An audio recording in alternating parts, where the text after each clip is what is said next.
আমার স্ত্রীর এই ভিডিওটা করেছে। এই যে আমার দুই স্ত্রী এবং সন্তানদেরকে আমি রেখে যাচ্ছি, যতদিন মুফতি জসিমউদ্দিন রহমানী হাফিজাহুল্লাহকে কারামুক্ত করতে না পারবো ততদিন পর্যন্ত আমি বাসায় ফেরবো না। তাগুতের বিরুদ্ধে আলোচনা করতে করতে আমার নামটা দিয়ে দিল তাগুতি আলেম, তাগুতি মৌলবী, তাগুতি হুজুর। মানে আমার নাম আপনার নাম বিক্রমপুরী, যশোরে যেহেতু আমি থাকি বিক্রমপুরী হুজুর নামে চেনে, তাই বিক্রমপুরী হুজুর। আমার এলাকায় আমি পরিচিত হলাম কি নামে? তাগুতি হুজুর। মানে এক নামে চিনতো যে তাগুত নিয়ে আলোচনা করে, তাই তাগুতি হুজুর। নাউজুবিল্লাহ। এরপরে কিছুদিন পরে যখন আমি এটার ব্যাখ্যা দিতে লাগলাম যে তোমরা তাগুতি হুজুর বলো, তাগুতের বিরোধী তাগুতি, তোমরা এইটার কারণে যদি আমাকে তাগুতি হুজুর বলো, তাই তোমরা নিজেরই তাগুতি হুজুর নিজেকে প্রমাণ করছো। তখন তারা দেখলো যে আর কি উপাধি আমাকে দেওয়া যায়। তখন তারা বলতে লাগলো এলো মুফতি জসিমউদ্দিন রহমানীর শাগরেদ। কার শাগরেদ? সুবহানাল্লাহ। মুফতি জসিমউদ্দিন রহমানীর শাগরেদ। কেউ বলতে লাগলো তার ছাত্র, তার কাছে এত বছর পড়েছে, অত বছর, বিশাল রূপ কথা সাজায় বলছে। অথচ শায়েখের আমি চিন্তাও না, এবং আমি একটু মাদ্রাসার গণ্ডির ভিতরেই ছিলাম, যার কারণে শায়েখের আলোচনা আমার কাছে পৌঁছায়ও নাই, কেউ কোনোদিন জানায়ও নাই। এমনকি আমি যাদের থেকে তাওহীদের বুঝ পাইছি, যেই ধারায় পাইছি, আমি শায়েখের নাম শুনেছি কি শুনে আমার মনেও পড়ে না। কিন্তু যখন আমাকে বলা শুরু করলো এলো মুফতি জসিমউদ্দিন রহমানীর কি শাগরেদ, জঙ্গি জসিমউদ্দিন, সে জেলে আছে, তার সে কিছু সাঙ্গপাঙ্গ তৈরি করে রেখে গেছে, তার মধ্যে এটা একটা। তখন আমি সার দিলাম এটা আসলে জসিমউদ্দিন রহমানী কে, আমাকে কেন তার শাগরেদ বলে। তখন আলহামদুলিল্লাহ শায়েখের সার দিলাম, শায়েখের কিছু আলোচনা শুনলাম, শায়েখের একটা বই পড়লাম। তখন আলহামদুলিল্লাহ মানে আমার ভিতরে একটা জ্বালা কাজ করতেছিল যে আমাদের দেওবন্দি ওলামায়ে কেরামের মধ্যে ধারাটা আমি খুঁজতেছিলাম। তখন আমি ওলামায়ে দেওবন্দের মধ্যেই তাওহীদবাদীদের ধারা আমি পেয়ে গেলাম। আলহামদুলিল্লাহ, সবাই আলহামদুলিল্লাহ। তো আমি নিজেকে মানে গর্বিত হলাম। তো আমি আর বলতাম না যে আমি ওনার শাগরেদ না, যে তোমরা এমন একজনের প্রতি আমাকে সম্পৃক্ত করছো যাকে খুনি হাসিনা শুধুমাত্র কোরআন হাদিসের কথা বলার কারণে, ভারতের বিরোধিতা করার কারণে, রাষ্ট্রীয় বিভিন্ন পলিসি, ইসলাম বিরোধী পলিসির সমালোচনা করার কারণে, হেফাজতে ইসলামের পক্ষে বলার কারণে, কাদিয়ানীদের বিরোধিতা করার কারণে, উগ্র হিন্দুত্ববাদীদের বিরোধিতা করার কারণে, কোন ধরনের অপরাধ ছাড়া বাংলাদেশের আইনে মুফতি জসিমউদ্দিন রহমানী সাহেব কোন অপরাধ করেছেন কেউ যদি প্রমাণ করতে পারে, আমি আমার কলাটা তাকে দিয়ে দেবো। ন্যূনতম কোন অপরাধ করেছেন, উনি কোন অপরাধ করেননি। বাংলাদেশের আইনে ধর্ম প্রচারের স্বাধীনতা আছে না নাই? সংবিধান পড়ে দেখেন, উনি কি কাউকে মানে চাপ দিয়ে ধর্ম মানতে বাধ্য করেছেন? উনি প্রচার করেছেন, আল্লাহ এটা বলেছেন, আল্লাহ রসুল এটা বলেছেন, আইমে মুস্তাহিদিন এটা বলেছেন। এছাড়া এটা তো অপরাধ না। এটা যদি অপরাধ হয় তাহলে কোরআন কিতাব যা আছে এগুলোকে তারা রেখে দিবে। তো যাই হোক, এরপর থেকেই শায়েখের প্রতি ভালোবাসা আমার বাড়তে থাকে। এটা বাড়তে বাড়তে বাড়তে বাড়তে মানে এমন পর্যায়ে গিয়েছে, আমরা হাসিনার আমলেই খালি খুঁজতাম যে শায়েখের মামলা কে দেখে। আসলে এমন কিছু আল্লাহর বান্দা দেখতো যারা ক্রেডিট নিত না, খুব গোপনে তারা মামলা দেখতো, অসংখ্য টাকা পয়সা তারা খরচ করেছে। খুঁজতাম শায়েখের মামলা কে দেখে, শায়েখের মামলা দিয়ে খুঁজতাম, পাইনি। হাসিনার পতনের আগেও খুঁজেছি, শেষ মুহূর্তে হাসিনার পতনের পর লিঙ্ক পেলাম যে কারা দেখে, তাও কি রিয়েল লিঙ্ক না, প্রথমে অনেক ফেক লিঙ্ক পার হয়ে শায়েখের মামলা দেখার নামেও অনেকে অনেক ইনকাম করে নিয়েছে, বাড়ি গাড়ি করে নিয়েছে। আল্লাহ তাদের হেদায়েত দান করুন। আমি মনে করি তাদের দায়িত্ব এগুলো শায়েখকে ফেরত দিয়ে যাওয়া, যে আপনার মাধ্যমে এগুলো করেছি, এগুলো দেওয়া দরকার ছিল আপনাকে। আমি কারাগারে থাকা অবস্থায় এক মৌলবী আমার পরিবারকে কিছু দিনী ভাই হাদিয়া দিয়েছিল 50,000 টাকা, সে আত্মসাৎ করেছিল। আলহামদুলিল্লাহ আমি এসে তাকে একেবারে বলা যায় ওটা গলায় পাড়া দিয়ে টাকা বের করে নিয়ে এসেছি। কেন নিয়ে এসেছি? যাতে সে দৃষ্টান্তমূলক শাস্তি হয় তার, এবং জীবনে এই ধরনের কাজ না করে। তো শায়েখ যখন বেরিয়ে এসে আমি শায়েখের কাছে অনুমতি চাইছিলাম যে শায়েখ আমাকে অনুমতি দেন যে আমি ওইগুলো ধরবো আপনার নামে। তো শায়েখ উদারতা দেখাইছে, বলছে বাদ দেন, বাস আমরা আর আগে যাইনি। তো আলহামদুলিল্লাহ এখন শায়েখের জনপ্রিয়তা যেটা দেখছেন এটা এখন না, বরং এটা আগে থেকে। তো তখন থেকেই শায়েখের প্রতি ভালোবাসা কাজ করে। এরপরে যখন লিঙ্ক পাইলাম কারা মামলা দেখে, সেখান থেকে আমরাও চেষ্টা করতে লাগলাম। এবং আমি প্রতিজ্ঞা করেছিলাম, এই আগে যে মাদ্রাসাটা ছিল আপনারা জানেন ইস্তা, আমার এই কোয়ার্টারে একটা ভিডিও বার্তা দিয়ে আমি প্রতিজ্ঞা করেছিলাম, আমি বাসা থেকে বের হয়ে যাচ্ছি, 24 পরবর্তী সময়ে দলীয় লোকদের মুক্তি হয়ে যাচ্ছে, বিএনপির লোক মুক্ত হচ্ছে, জামাতের লোক মুক্তি হচ্ছে, কিন্তু যারা নির্দলীয় তাদের মুক্ত না হোক এটা আমরা বলছি না, অবশ্যই তারাও মজলুম। আমাদের আদর্শ ভিন্ন হতে পারে, কিন্তু মজলুম হওয়ার ক্ষেত্রে আমরা কি এক, ফ্যাসিবাদের বিরুদ্ধে আমরা কি এক। ভারতের বিরুদ্ধে আমরা কি এক। আদর্শ ভিন্ন ভিন্ন আমাদের। আমরা আমাদের আদর্শকে সঠিক মনে করি, এটার প্রচার করছি। আমরা আশা করি যাদের ভিতরে ইমানে নূর রয়েছে তারা সবাই আমাদের আদর্শে ফিরে এসে যাবে, সেদিন বাংলাদেশে কালিমার কথা করবে। তো আমার ওই মাদ্রাসায় থাকতে আমি বাসা থেকে বের হওয়ার জন্য একটা ভিডিও বানিলাম। ভিডিওতে আমি স্পষ্ট বললাম, আমার স্ত্রীর এই ভিডিওটা করেছে। এই যে আমার দুই স্ত্রী এবং সন্তানদেরকে আমি রেখে যাচ্ছি, যতদিন মুফতি জসিমউদ্দিন রহমানী হাফিজাহুল্লাহকে কারামুক্ত করতে না পারবো ততদিন পর্যন্ত আমি বাসায় ফেরবো না। আলহামদুলিল্লাহ আমি বাসায় ফিরিনি। মিছিল করতে গিয়ে আমার পায়ের জুতা খুলে গিয়েছিল। তখন আমি বলেছিলাম যে জুতা যেহেতু ওনার জন্য মিছিল করতে খুলছে, অনেকগুলো গোয়েন্দা বৈঠক আমি করেছি। তো ওখানে গেলেই মানুষ জিজ্ঞেস করতো যে আপনার জুতো কই, কারণ ভিআইপি জায়গায় বৈঠক করতে হয়েছে শাহের জন্য আমাদের। তখন আমি বলছি যতদিন পর্যন্ত মুফতি জসিমউদ্দিন রহমানী মুক্তি না হবে তখন জুতা পায়েও দেবো না, পরিবারের কাছে যাবো না, এটা কসম করেছি আমি। আলহামদুলিল্লাহ আল্লাহ তাআলা শাহকে মুক্তি দান করেছেন। আমি যখন আয়না ঘরে ছিলাম আমাকে বলা হয়েছিল যে মানে ভালো মন্দ যেদিন খাওয়ানো হয়, ভালো মন্দ খাওয়ানোর মানে হলো আজকে তার ক্রস ফায়ার হবে। তো আমাকে যেদিন ভালো খাবার দিল তো আমি ভাবছি আজকে হয়তো কি আমাকে ক্রস ফায়ার দিবে, এটা আমি মনে করেছি। কিন্তু না, আমার আব্বুর জন্য ওখানে তো আব্বুর দাও উপরে চলে আসেন, এটা নেন, এটা নেন, এদিকে বসে দেন, বড় চেয়ারে বসেন, না নিচেই বসে, না উপরে আসে, উপরে অনেক কেনার জন্য নিচেই বসে। তো আমি তখন আমি এটা বলি নাই যে আমার ছোট ছোট বাচ্চারা আছে তাদেরকে দেখতে মনে চায়, হ্যাঁ দেখতে মনে চাইতো। তারা আমাকে সবচেয়ে বেশি টর্চার যে করেছে, আমার বাচ্চার ভিডিও আমার কাছে তারা উপস্থাপন করতো।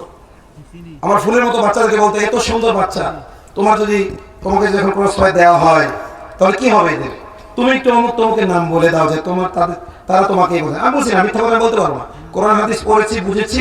হ্যাঁ আমাদের ওস্তাদের সিলসিলা আছে, কিন্তু কোন ওস্তাদের সকল কথা তো আমি গ্রহণ করি নাই। কোরআন হাদিস অনুযায়ী যেটা হয়েছে সেটাই গ্রহণ করেছি। তো আলহামদুলিল্লাহ আমার কারণে, আমার কোনো জবানবন্দির কারণে আমি কাউকে বিপদে পড়তে দেই নেই। এটা আল্লাহর শুকরিয়া, আল্লাহর কৃতজ্ঞতা। আল্লাহ আমাকে ওই সময় অটল থাকার, অবিচল থাকার তৌফিক দিয়েছেন। আমি স্পষ্ট বলছি, তোদেরকে তাগুতে 2 টাকা গোলাম ছাড়া আমি কিছু মনে করি না।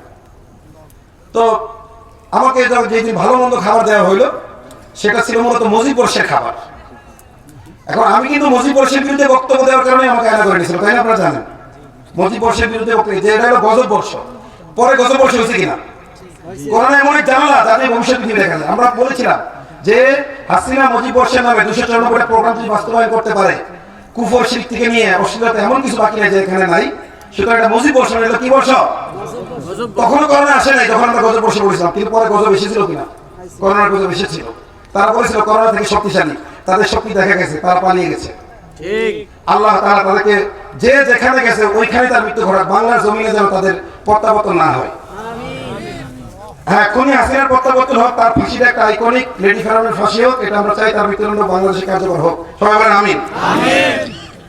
তো আমি ওই দিন মজিবর্ষের খাবার আমাকে দেওয়া হইলো, তো আমি নিজের অজান্তেই বলে ফেলছি আজকে যে ভালো খাবার দিলেন কোনো উদ্দেশ্য আছে কিনা। তো তারাও আমার প্রশ্ন বুঝতে পেরে বললো, তাই তো বুঝেই গেছেন, বলেন আপনার শেষ ইচ্ছা কি। তখন আমি বললাম যে আমি কিন্তু জানি না মজিবর্ষের খাবার, না জেনেই খাইছি, জানলে খেতাম না। মজিবর্ষ হিসাবে ওই দিন আয়না করে ভালো খাবার দিয়েছিল, চিন্তা করেন। কিন্তু আমি জানতাম না, পরে জানিয়েছিল আমাকে পরের দিন। তো আমি ভাবছি আমাকে ক্রস ফায়ার দেবে, তাই এই খাবার খাওয়াচ্ছে। তো আমি খাইছি এটা। তো আমাকে বলতেছে তোমার শেষ ইচ্ছা কি জীবনে। তো আমি কিন্তু বারবার যেটা আমার বাচ্চাদেরকে দেখে আমাকে করে ইমোশনালি ব্ল্যাকমেল করার চেষ্টা করতো। আমি বলি না যে আমার বাচ্চাদেরকে দেখতে চাই, আমি বলি না যে আমার মার সাথে দেখা করতে চাই। আমার বাবা এখানে আছেন, আমি আমার বাবার কথা বলি, অবশ্যই মা বাবা আল্লাহ তাআলার পরে মা বাবার হক সবার কি আগে। কিন্তু ইমানের যে কি রয়েছে রিশতা, এই যে বলে তেরা মেরা রিশতা কিয়া, তেরা মেরা রিশতা কিয়া, ইমানি রিশতা হিসেবে যেমন আল্লাহ বলেছেন আর রাসূল আউলা বিল মুমিনিনা মিন আনফুসিহিম, রাসূল মুমিনদের আপন, তাদের জান যতটা তাদের আপন এর চেয়ে রাসূল মুমিনদের তার চেয়ে বেশি আপন।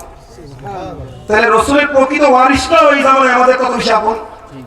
আমার বাবা আমাকে জন্ম দিয়েছেন, তিনি তার অনেক ইহসান আলহামদুলিল্লাহ আমার উপর আছে, এবং আমারও ইহসান তার উপরে আছে। আমারও কি, আমি এটা বলছি এই জন্য রাসূলও বলেছেন যাতে ওনার ভিতরে কৃতজ্ঞতা তৈরি হয়। আমার বাবা আমাকে জন্ম দিয়েছেন, লালন পালন করেছেন, আমাকে পড়াশোনার খরচ জুগিয়েছেন, আমার দুষ্টামি বজ্জাতি এগুলো সব সবর করেছেন, সহ্য করেছেন। তবে আমি তার চেয়ে উত্তম জিনিস আমার বাবাকে হাতিয়ে দিয়েছি, সেটা হেদায়েত। সেটা কি বলেন? আব্বা যেটা দিয়েছেন তার। তবে এই হেদায়েতও আমার যদি চামড়া ছিঁড়ে আমি যদি তার জুতাও বানাই দিই, তবুও কি আমার হক, বাবার হক আমি আদায় করতে পারবো? পারবো না। কিন্তু এই এত বড় সম্পর্কের চাইতেও বড় সম্পর্ক কি বলেন? ঈমানের সম্পর্ক। যেমন রসুল মুমিনদের কাছে একেবারে কাছের, রসুলের প্রকৃত ওয়ারিস যারা, তারাও আমাদের ওই রকমের কাছের। এই জন্য আমি ওই সময় কয়েকজন আলেমের নাম নিয়েছিলাম, তার মধ্যে মুফতি জসিমুদ্দিন রহমান সাহেব একজন, যিনি বেঁচে বা হায়াত আছেন, বেঁচে আছেন। আরেকজনের কথা বলেছিলাম মাওলানা দেলাওয়ার হোসেন সাইদি। আমি তার ব্যাপারে জেনেছি, তার কিছু যে ভুল বিষয় ছিল সেগুলো থেকে তওবা করেছেন এবং বাইরে এসে ঘোষণা দিতে চেয়েছিলেন যে মুসলমানরা এই তরিকায় গেলে ওগুলো হিন্দুত্ববাদের বিরুদ্ধে বিজয় লাভ করতে পারবে। সঠিক তরিকা তিনি জানানোর ইচ্ছা তার ভিতরে ছিল, কিন্তু তার আগেই হাসিনার খুনি ডাক্তাররা তাকে হত্যা করেছে। আরো যাদের নাম নিয়েছিলাম তারা কেউই বেঁচে নেই, শুধুমাত্র একমাত্র বেঁচে আছেন মুফতি জসিমুদ্দিন রহমানী হাফিজাহুল্লাহ। আমি বললাম যে মুফতি জসিমুদ্দিন রহমানী সাহেব ওনার নাম প্রথমে নিয়েছি এবং বাকি অন্যদের নাম নিয়েছি, নিয়ে বলেছি ওনাদের সাথে একটু কোলাকুলি করতে চাই। কি বলেছি? তো ওনার কথা যখন বললাম, বললো যে ওনার সাথে আপনি কোলাকুলি করতে পারবেন না, এমনকি ওনার পরিবারের লোকজনের সাথেও ওনার দেখা করা নিষেধ। ওনাকে যেই সেলে রাখা হয় ওই সেলের আশেপাশে যেই সেলগুলো আছে ওখানেও কারো থাকা নিষেধ। বলো কেন? বলছে ওনাকে মানসিকভাবে টর্চার করার জন্য, মানসিক শাস্তি দেওয়ার জন্য। তখন আমি বললাম, আল্লাহ করে বলছেন আলা বিযিকরিল্লাহি তাতমাইনুল কুলুব, আল্লাহর জিকিরে অন্তর প্রশান্ত হয়, কোরআন তিলাওয়াতে অন্তর প্রশান্ত হয়, সুন্নাত তরিকায় তিনি ঘুমাবেন, ঘুমন্ত অবস্থায় জান্নাতে নাজ নিয়ামত দেখবেন, এইভাবে অন্তর প্রশান্ত হয়। এটা বন্ধ করতে পারবেন? বলছেন এটা বন্ধ করার কোনো মেশিন নাই। এবং তাইলে আপনারা যে আপনার ফের। তো যাই হোক, আমাকে আল্লাহ তাআলা হাসিনার ওই আয়নাঘর থেকে ফিরিয়ে এনেছেন। তবে শায়েখের উপর দিয়ে যে জুলুম নির্যাতন হয়েছে, আমি পরে যেটা জেনেছি, সেই তুলনায় আমার উপর যা হয়েছে তার সিকিভাগ হয়নি, আমার উপর কিছুই হয়নি, ওনাদের উপর দিয়ে যেটা হয়েছে। এই জন্য আমরা শায়েখের জন্য দোয়া করি। সবাই আমার সাথে আমিন বলবেন। আসআলুল্লাহুল আযীম রাব্বাল আরশিল আযীম আন ইয়াশফিয়াক। আমিন। আসআলুল্লাহুল আযীম রাব্বাল আরশিল আযীম আন ইয়াশফিয়াক। আমিন। আসআলুল্লাহুল আযীম রাব্বাল আরশিল আযীম আন ইয়াশফিয়াক। আমিন। আসআলুল্লাহুল আযীম রাব্বাল আরশিল আযীম আন ইয়াশফিয়াক। আমিন। আসআলুল্লাহুল আযীম রাব্বাল আরশিল আযীম আন ইয়াশফিয়াক। আমিন। আসআলুল্লাহুল আযীম রাব্বাল আরশিল আযীম আন ইয়াশফিয়াক। আমিন। আসআলুল্লাহুল আযীম রাব্বাল আরশিল আযীম আন ইয়াশফিয়াক। আমরা মহিমান্বিত আরশের অধিপতি মহান আল্লাহ তাআলার কাছে শায়েখের চির সুস্থতা কামনা করছি এবং শায়েখের জন্য আল্লাহ তাআলা দীর্ঘ জীবন দান করেন, নেক হায়াত দান করেন এবং ওই ধরনের পরিস্থিতি যেন বাংলাদেশে আর ফিরে না আসে, আমরা যেন এই রত্নগুলোকে জীবন দিয়ে রক্ষা করতে পারি। মুফতি জসিমুদ্দিন রহমানী সাহেব এবং ওনার মতো হকপন্থী আলেম যারা আছে তার জন্য আমি জীবন দিতে মানে তৈরি আছে, আল্লাহর কসম করে বলছি। আর কে কে তৈরি আছেন? আমরা কি বলতে পারি, শায়েখ আপনি তাওহীদের জবাব দিয়ে যান, আপনি শাইখুত তাওহীদ বলেন। শাইখুত তাওহীদ কে? জসিমুদ্দিন রহমানী। এই বাংলাদেশে ব্যক্তি পর্যায়ে যদি তাওহীদের বীজ বপন করে থাকেন তিনি জসিমুদ্দিন রহমানী। আর দলগতভাবে যদি তাওহীদের বীজ বপন করে থাকেন তাদের যত বন্ধুই থাকুক, আমার বলতে বাধা নেই, তারা হলো জেএমবির ভাইরা। কারা? জামায়াতুল মুজাহিদিন বাংলাদেশ, ইন্ডিয়ান গোয়েন্দা সংস্থা র যখন দেখলো জেএমবির ভাইরা চমৎকার ভাবে দাওয়াত দিয়ে মানুষকে তাওহীদ বুঝাচ্ছেন, মুসলিম বানাচ্ছেন, রয়ের কিছু এজেন্ট তাদের ভিতরে ঢুকে তাদেরকে মিসগাইড করলো, উল্টা পাল্টা কিছু আকাম কুকাম করাইয়া তাদের গায়ে আর জঙ্গিবাদের তকমা লাগাই দিছে ইন্ডিয়ান র। জেএমবির মূলধারা কখনোই জঙ্গি নয়, জেএমবির মূলধারা কখনোই সন্ত্রাসী নয়, বরং তারা ছিলেন দাওয়াতি সংগঠন এবং সমাজ সংস্কারক। শেখ আব্দুর রহমান, যাকে বাংলা ভাষা হিসেবে মানুষ আতঙ্কে থাকে, এটা এখন বলতেছি না, হাসিনার আমলে বলছি। এই কথা কি আমি এখন বলতেছি না, হাসিনার আমলে বলছি? আজকে কি জসিমুদ্দিন রহমানীর সামনে দাঁড়ায় বলতেছি নাকি ওনার অনুপস্থিতিতে আরো বেশি বলছি? ওনাকে খুশি করার জন্য নয়, বরং আপনাদেরকে পরিচিত করার জন্য, বাংলার মানুষ যেন ওনাকে চেনে। এমনি চেনে, আমার পরিচয় করার দরকার নেই। বাকি আমার এলাকাবাসীর উদ্দেশ্যে আমি কথাগুলো বললাম। এই যে আরেক মুজাহিদ আছেন আমার পাশে, আব্দুল কুদ্দুস ফারুকী, এটা বলে আমি শেষ করেছি। মাওলানা আব্দুল কুদ্দুস ফারুকী সাহেব, হাফেজ আব্দুল কুদ্দুস ফারুকী, দেখেন একটা জ্যান্ত আল্লাহর হুজ্জাতুল্লাহ। উনি বলেন, কি বলছি আমি? ওনাকে মিডিয়া চেনে না। আজকে ওনাকে আমি নামে চিনি অনেক। আজকে যখন শাহেখের সাথে দেখা করতে যাবেন আমি বলছি না না এখন হবে না, এখন হবে না।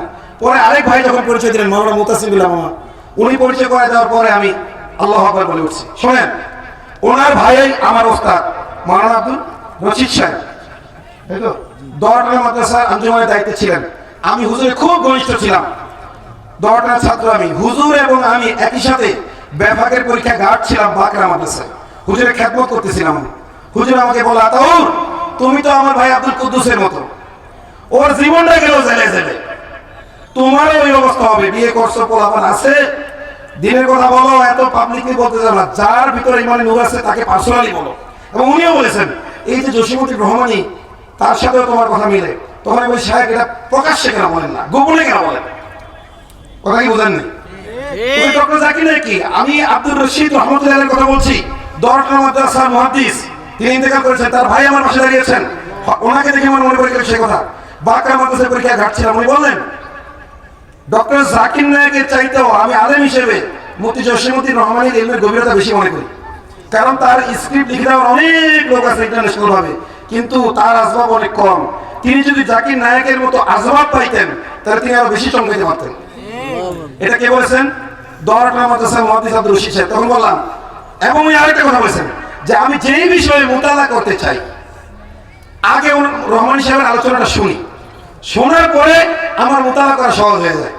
এমন কোন বিষয় নাই যে বিষয়ে বান্দার বয়ান নাই, আলহামদুলিল্লাহ। তো ওনার ভাই ওনার ব্যাপারে আমাকে বলতেছিলেন যে তুমি তো আব্দুল কুদ্দুসের মতো হইবা, তাও তুমি আমার ছাত্র, স্নেহের সম্পদ, তোমাকে বলছি তোমাদের মতো ম্যাগনেটের বেঁচে থাকার দরকার আছে। আপাতত দাওয়াত গোপনে গোপনে দাও, প্রকাশ্যে তো বলার দরকার নাই, নাহলে আমার মতো আমার ভাইয়ের মতো জেলে বসতে হবে, আর ও অকালে মরে যাবে। ওর আপনি ছোট ভাই তো বলছে, ও আমার আগে মরে যাবে, যেই নির্যাতন যেই জুলুম হচ্ছে। হুজুর কানতে কানতে বলছেন কথাগুলো। আল্লাহু আকবার। আব্দুর রশিদ সাহেব ইন্তেকাল করছেন কবে? 4 বছর আগে। যিনি বলেছেন ইনি মারা যাবেন, জুলুম নির্যাতন সহ্য করতে না পেরে ইনি কি করবেন? মারা যাবেন, তিনি বেঁচে আছেন। তিনি বেঁচে আছেন। আর যিনি বলছেন আমার ভাইরে এত বুঝাই, কথা শোনে না, ও অকালে মারা যাবে, আর তুমিও আমার ভাইয়ের পথ ধরেছো।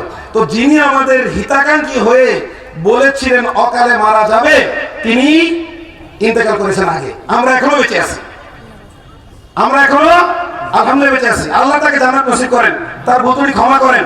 একটা ওনাকে হুজ্জাতুল্লাহ বললাম এই জন্য, যার আপন ভাই মনে করতেছে যে ওরা বাঁচতে পারবে না, কিন্তু হাসিনার পতন হয়েছে, ওনাদের মুক্তি হয়েছে। আল্লাহ ওনাদেরকে নেক হায়াত দান করেন।